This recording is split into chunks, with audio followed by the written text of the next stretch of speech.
The parents of a young man who's believed to have killed himself in a mental health unit say the human rights of disabled people are being violated by policies that see them put into mental health units where they don't belong.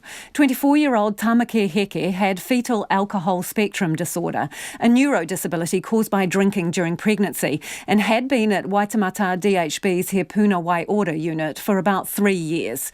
He was one of 2 patients at the unit who died by suspected suicide within a week of each other last month.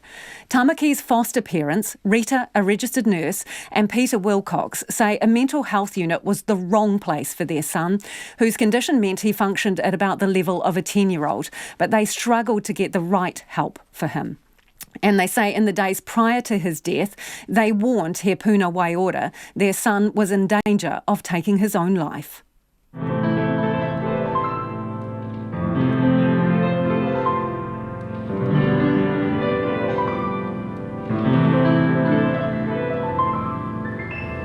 Tamaki had a great sense of humour.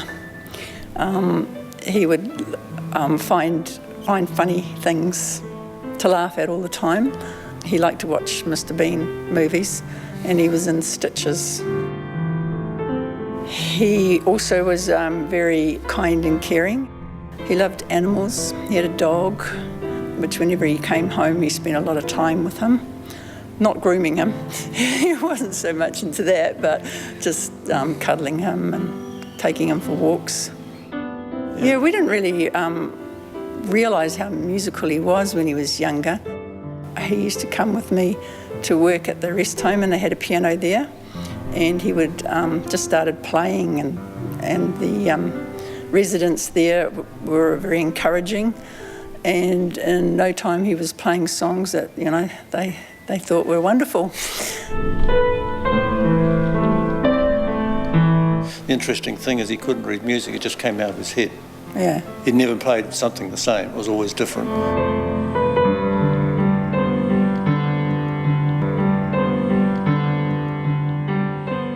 I remember it was like 8 minutes past 11 because I got woken up with the phone ringing, and I thought, this is an odd time. And then I had somebody introduce themselves, and he said he'd got some incredibly sad news for me. And I thought, what? Okay. And there was a bit of a pause. He said, Tamaki has passed away. Rita, what happened the day you turned up after Tamaki had died? We were told to wait in the foyer, which is right by the main door. And we waited and we waited and we waited. And then 2 staff members came out carrying 5 bags of hospital property. So the brown paper bags that says hospital property, and plonked them in a row in front of us. And we're sort of going, okay. It was like a bit of a shock, really. We didn't get the opportunity to go into the ward and see the staff that we'd known for 3 years. So that was them delivering the 3 years of Tamaki's life in brown paper bags? Yes. The story of Tamaki's life and death is a long and complicated one, but at its core is the Wilcoxes' assertion they repeatedly and unsuccessfully tried to get their foster son appropriate support as an adult. Eventually, after a run-in with police, Tamaki was sent for a mental health assessment, and from there bounced around various facilities, never to be released. Was it the right place for him, in your view? No, definitely not the right place. And why do you say that? Well, he had fetal alcohol spectrum disorder, and that meant that his IQ was low, but not low enough to get help through the disability services, but his function disability was really low. So in his case, he was behaving at about a 9 to 10-year-old. So you've got this 9, 10-year-old person that has a reasonably okay IQ, so can pick up stuff, but he can only reason like a 9 or 10-year-old. So he's in an adult environment, and he just can't cope. While he was a child and a teenager, he qualified for support, and in actual fact he qualified for a lot of support. as soon as he got to 17 and was transitioned out of it, all of a sudden we found that he qualified for zero support.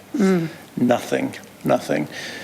The easiest way of describing it, I think, is that there was the expectation of the system that we could just chuck him out into the world and no support, where in our reality, if you're a 9 to 10-year-old, let's face it, it's illegal for a parent to leave their child at home under the age of 14 without supervision. And yet here was the government expecting a 9 or 10-year-old to go out there and be completely independent. We sat across the table from somebody in community mental health saying, we need support, what can you give us?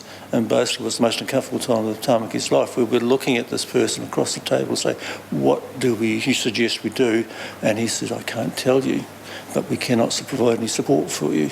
Yeah, so I said to him, so do I give him a sleeping bag and let him go under the bridge? And he said, if that's what you have to do, that's what you have to do. Tamakis' parents say Hepuna Waiora wanted to move their son out too, but couldn't find anywhere suitable to send him and couldn't access any funding to place Tamaki in supported accommodation. In some ways, we could say is that we can blame Hepuna Waiora for his death, but in reality, Hepuna Waiora had their hands tied well and firmly by Wellington politics that basically said they could not support him. And they tried their hardest, but they couldn't get him out. That's why he's there 3 years later. They even had a meeting one day to get all the support workers for mental health and disability. Nobody turned up because they all knew they couldn't provide support for him. So for your son, Hepuna Waiora was the last resort, basically. He was placed there because there was nowhere else. There was nowhere else. Yeah, and we would have loved to have him at home, but we couldn't get the support because it's 24/7. You had to know that he was sleeping at night, that he wasn't wandering around. So that meant getting up. You had to check his room because he got access to knives. He was a slasher. Rita, can you explain to me how you were told what had happened to your son? Oh, that was terrible. I remember it was like 8 minutes past 11 because I got woken up with the phone ringing and I thought this is an odd time.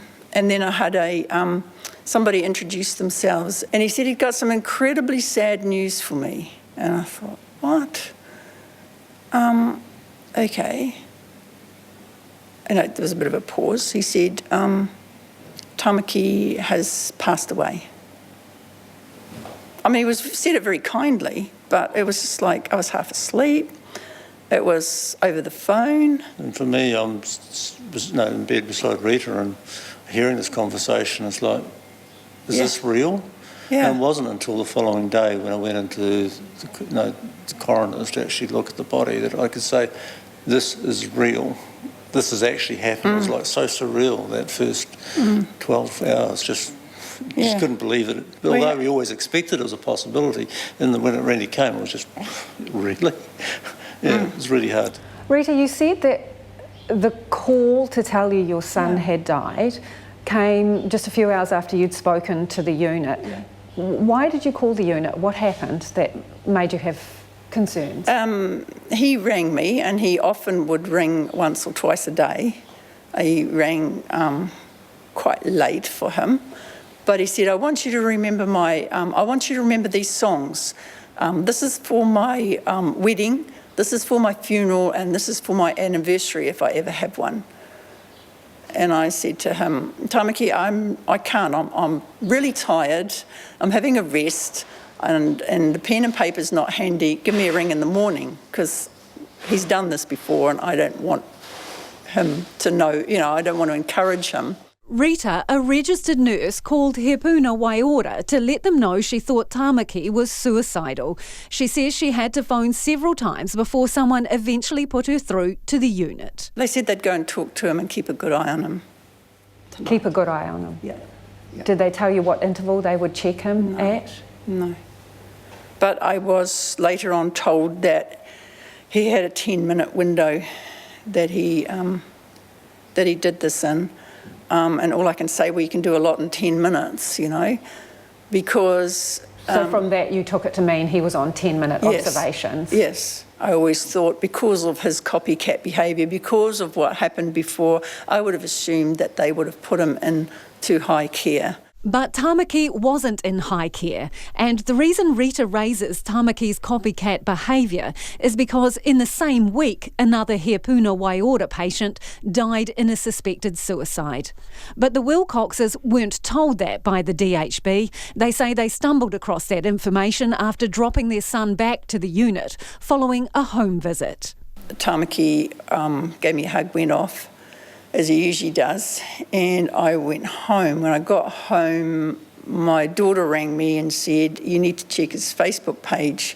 And I did, and there was a little message about that read something like, oh, sorry, I couldn't be there for you. I saved you once, I couldn't save you this time. So that was on Monday. Must have been Monday. So I rang the ward. Might have been, I can't remember which day it was exactly, but I rang the ward and said, you know, can you keep a good eye on him? And if they'd known Tamaki well enough clinical, that would have been red alert for problems. And why do you say that, Peter? Because he had a history of copycat. Basically, he copied other people's behaviours. So for him to see, given his tendency towards possible suicide, to see this is like, here's an opportunity to copycat again. And if you look at once the investigation comes out, he committed suicide in an identical manner. Yeah. It's word for word identical. Yeah, exactly the same as the other person had done it. So somewhere along the line, he found out how the other person had committed suicide. What do you make of the level of care and attention he got in those few days before his life ended? When you rang several times, you raised the issue of copycat, you were concerned. I think they were very blasé. I think they thought they knew Tamaki, and that they could pick when he was going to do something. Because of the history of the day, they should have put him in high care. See, to me, I see them as a unit which is used to treating psychiatric patients with drugs, that basically they viewed that basically they could treat them the same way with some drugs. So give them some drugs, dose them up, and not worry about behaviour. So basically for me, if anything, I would say the staff are probably lacking the psychological module that they need in a unit like that. How do you think your son was treated by the health system? Hugely misunderstood, very complex, and I think the biggest problem is we could very easily blame Hepuna Waiora, frontline staff, but in reality this was a complex patient that was pushed into a situation he should never have been in because of central government policy. And they are in denial of that. They want to avoid this situation as much as they can. But the problem is that while they continue to put patients like Tamaki in these situations, they are putting them hugely at risk. We don't know how many around the country that are like Tamaki, but basically, you know, these people are having their human rights violated in a big way.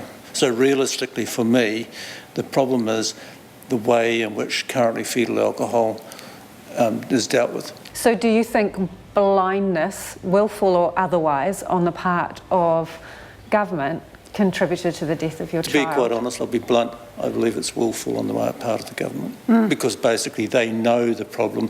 They already have a fund to educate people on fetal alcohol, and yet they refuse to actually deal with people, sufferers in their adulthood who are out in the community. Tinapora, whole lots of them in the prison systems, everywhere else, and we let it go on because the health department wants to hide its head in the sand. So does that make them responsible for what happened to your son? As far as I'm concerned, yes, because basically they forced Waitemata DHB into an uncomfortable position where they had to treat somebody in a way which wasn't suitable. And I think Waitemata DHB should have been putting pressure on central government to say, we have a problem here, we are breaching this patient's human rights, what are you going to do about it? Because we will not accept responsibility for what happens. And that's Peter and Rita Wilcox. They are the foster parents of Tamaki Heke. Now, we've been in touch with the Waitemata DHB and they've released a statement to Checkpoint this afternoon. Dr. Susanna Gallia Singer, Clinical Director of Mental Health Services, says because there isn't a national pathway for fetal alcohol spectrum disorder, people with this condition often find themselves in units not specifically designed for their needs. She says staff at He Puna Waiora attended to Tamaki Heke's needs for an extended period of time, even in the most challenging situations. Dr. Gallia Singer says the Waitemata DHB worked with Tamaki's family and arranged for him to be transferred to a community facility run by an NGO. It paid for this, even though it didn't receive specific funding for it. But she says ultimately this option proved unsuccessful and Tamaki returned to He Puna Waiora. The Wilcox family did contact the unit on the night Tamaki died and expressed concerns about him being at risk of suicide, she says. Waitemata DHB has announced an independent external review that will look at how those concerns were responded to. At the time the family contacted the unit, it was fully staffed.